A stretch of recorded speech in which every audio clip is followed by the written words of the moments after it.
Hi, welcome to another IELTS video.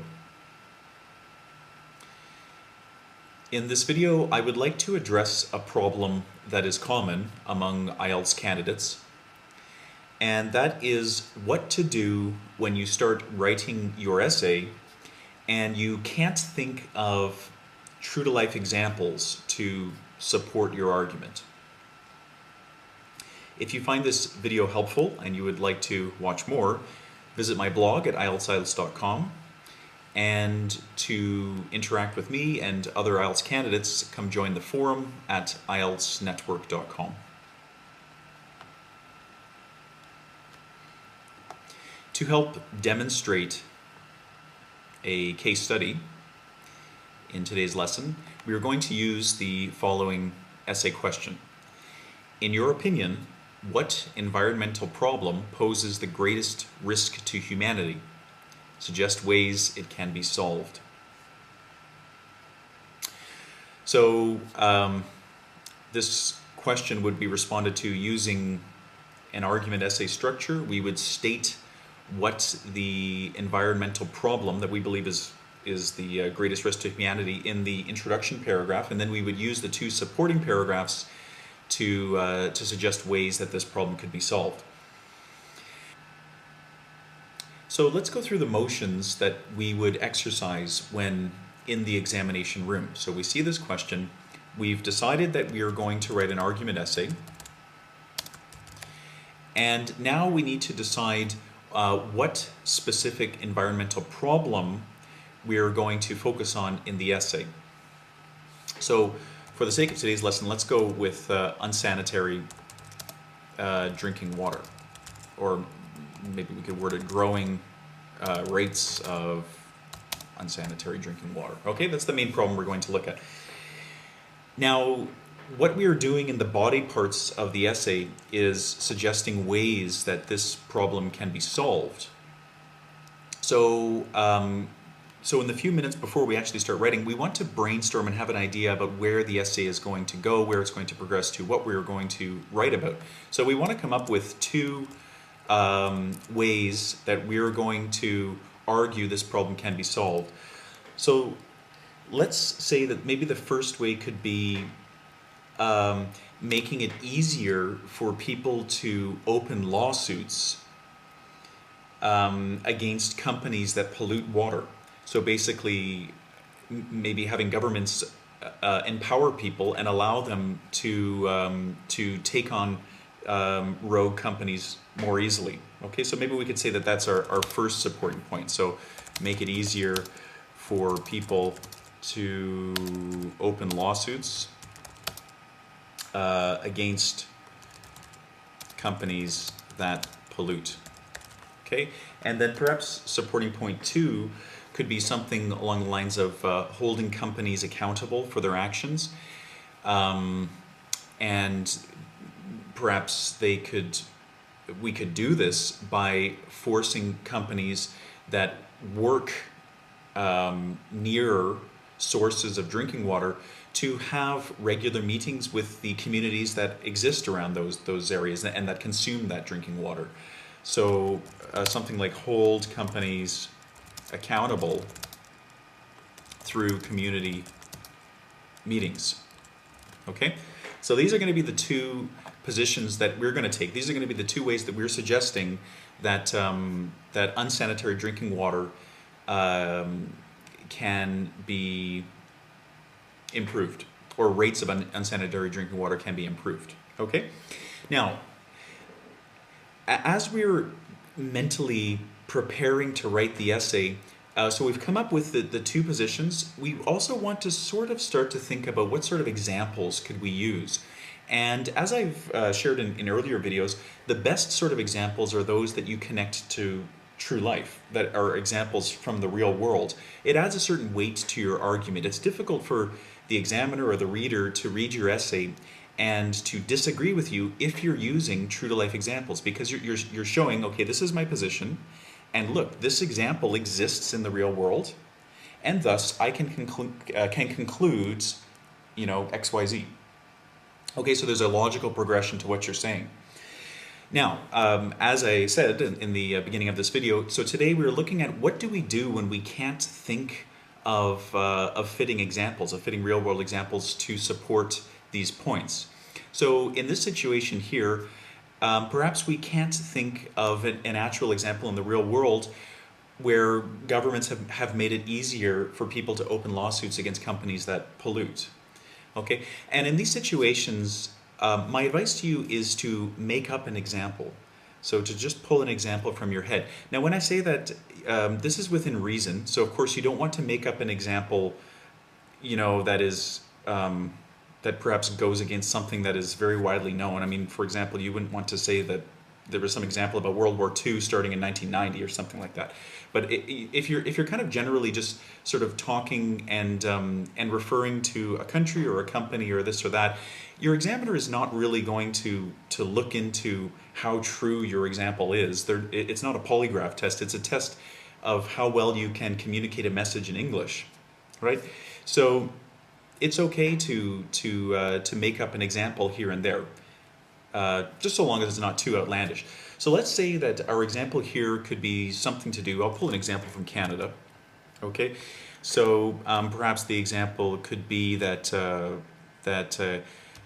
Canada, let's say Canada does not make it easy for people to open lawsuits against companies that pollute, okay? And you know, again, I mean, this is, if you were to look into this and Google search it, I mean, this could be completely inaccurate, but the average person probably doesn't know one way or the other whether this is true or not.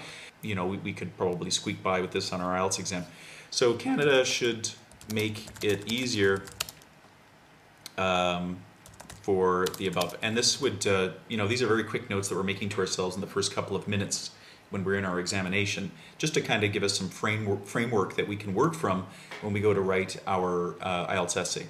Okay, and then the same thing here, hold companies accountable through community meetings. Perhaps we would want to show some sort of case study. Just one sec, I'll put this so it's all on the same page.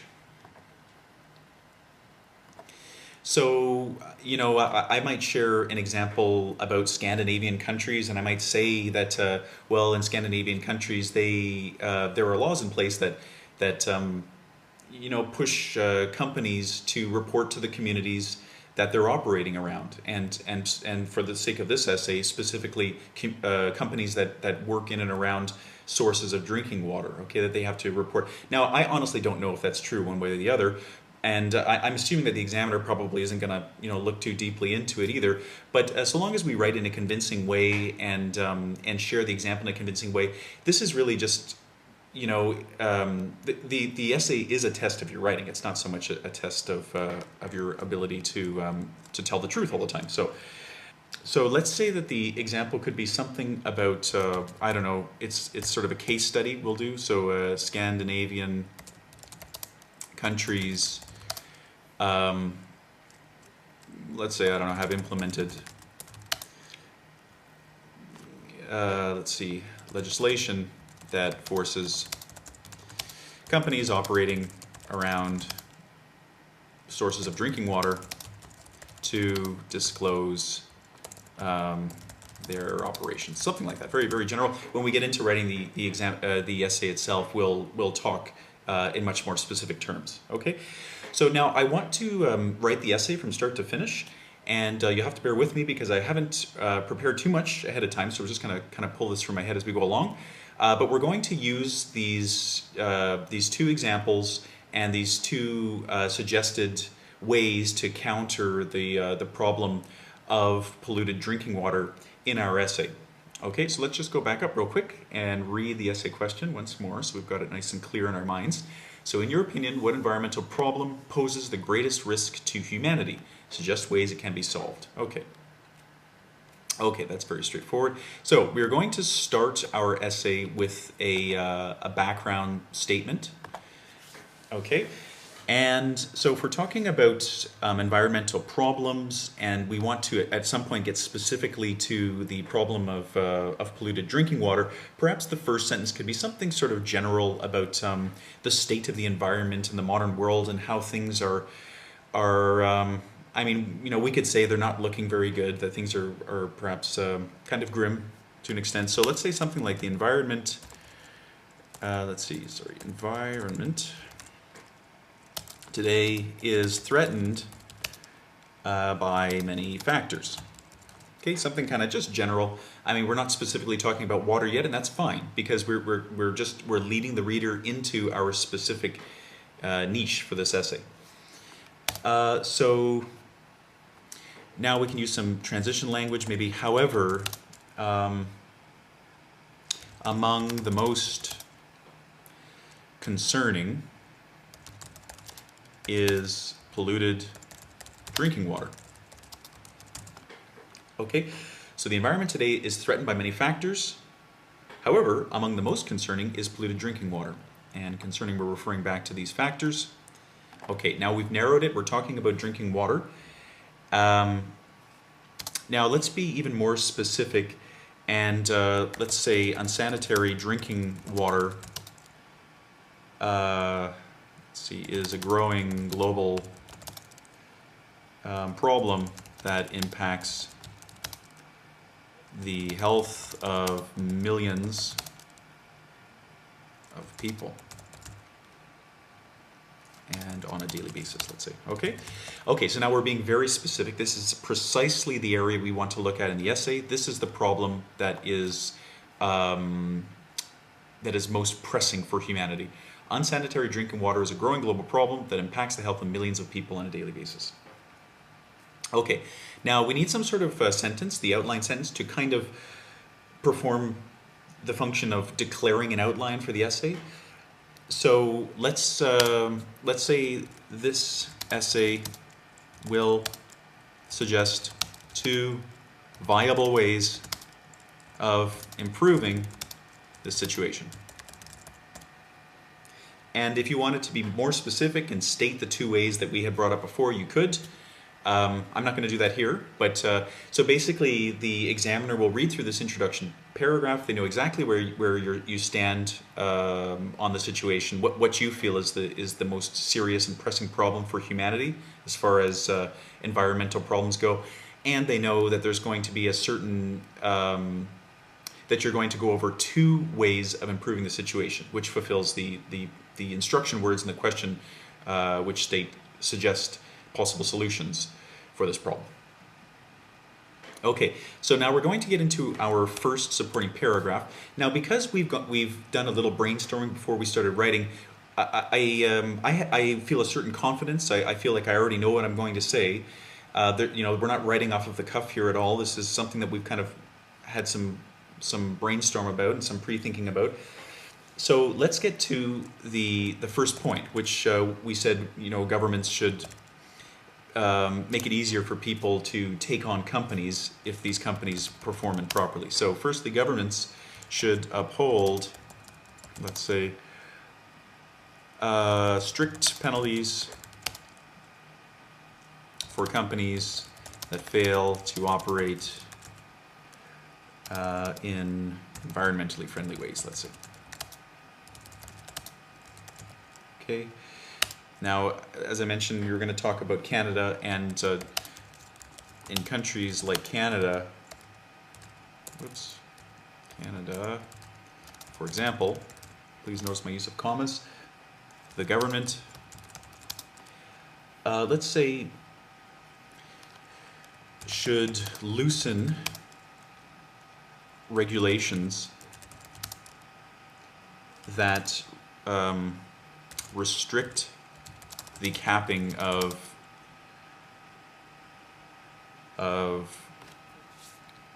lawsuits, okay? Restrict the capping of lawsuits levied against companies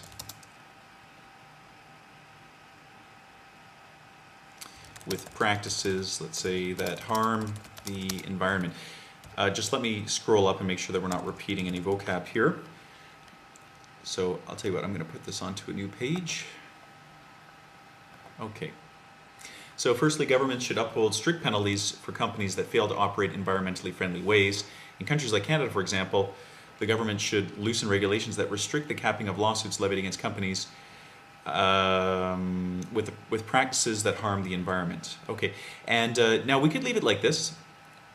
Or if we wanted to, maybe we would change this wording a little bit to reflect that government should make it easier for people to take on, you know, to take on companies. We could just state it just like that, nice and clear, nice and specific, maybe a little bit more in keeping with the example.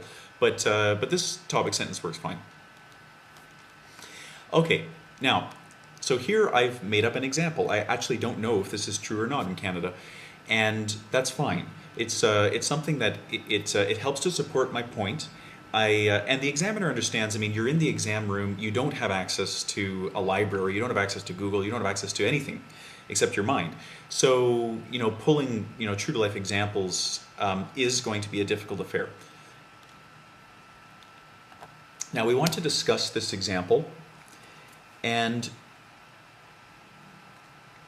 we want to point out that in empowering people, it helps to ensure that companies are complying with environmentally friendly business practice. Okay, so maybe we could word something like, okay, now doing so, to add a bit of cohesion, let's see here. The government should loosen regulations that restrict the capping of lawsuits levied against companies with practices that harm the environment. Okay, doing so, and we're referring to this, doing so would, let's say, make these companies liable for their damages, or maybe for any damages, for their damages, and thus less likely to engage in risky and dangerous activities. Okay, so doing so would make these companies liable for their damages and thus less likely to engage in risky and dangerous activities.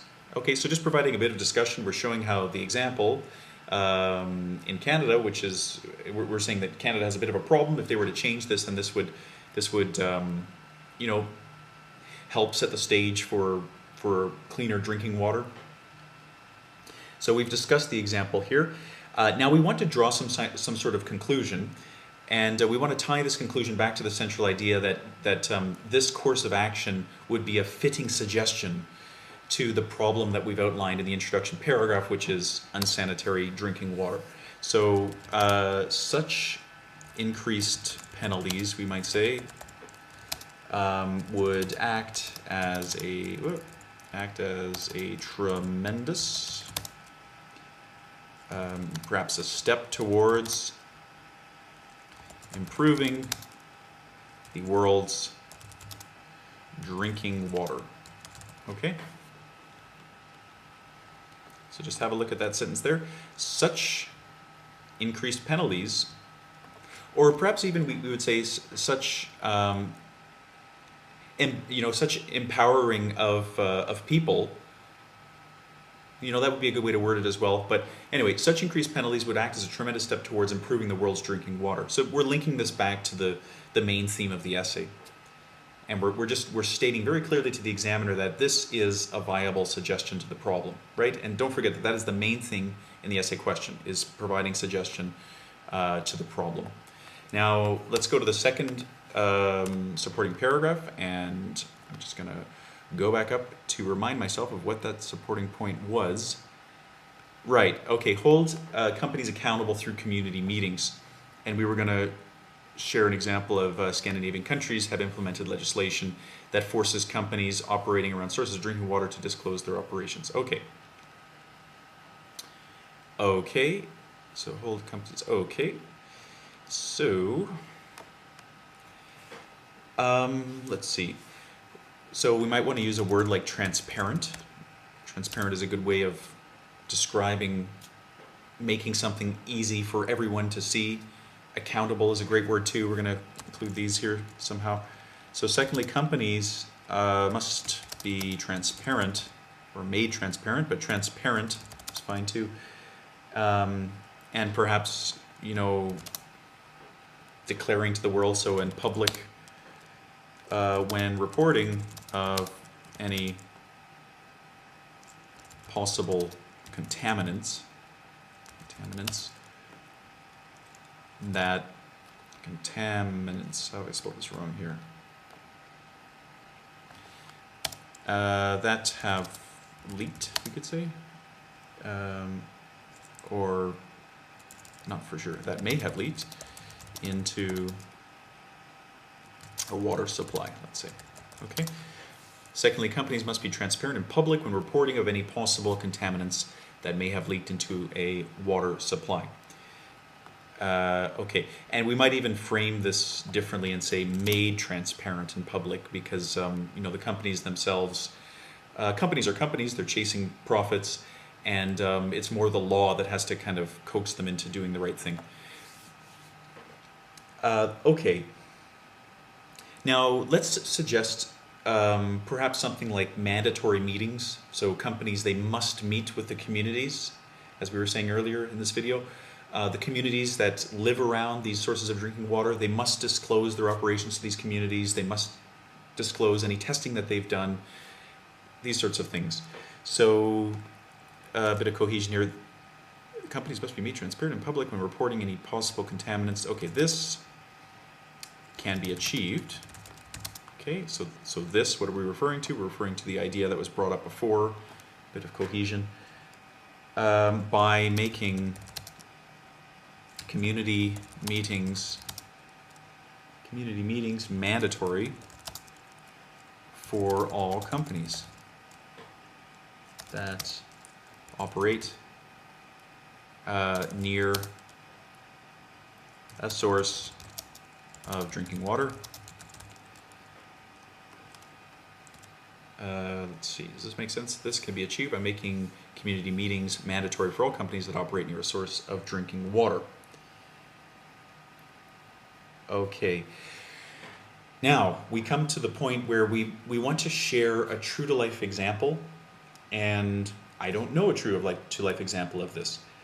And that's where the whole, you know, idea of bringing in Scandinavian countries, I mean, I'm honestly just kind of pulling a bit of a stereotype from my mind, because whenever I think of Scandinavian countries, I think of you know, lots of land and lots of fresh water and nature and trees and this sort of thing. So who knows how accurate that is, but that's what I'm going to go with today. So let's say examples of the effectiveness of such meetings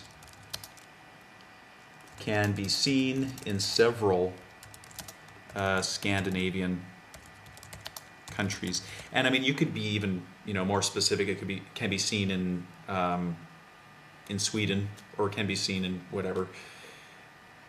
Actually, maybe that's what I should do here. I'll be even more specific. So, examples of the effectiveness of such meetings can be seen in Finland, let's say. Okay.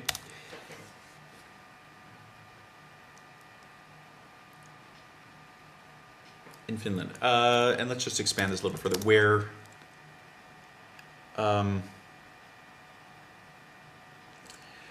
Where companies, let's say, are required to regularly provide testing results and perhaps declare any concerns. So declare concerns immediately.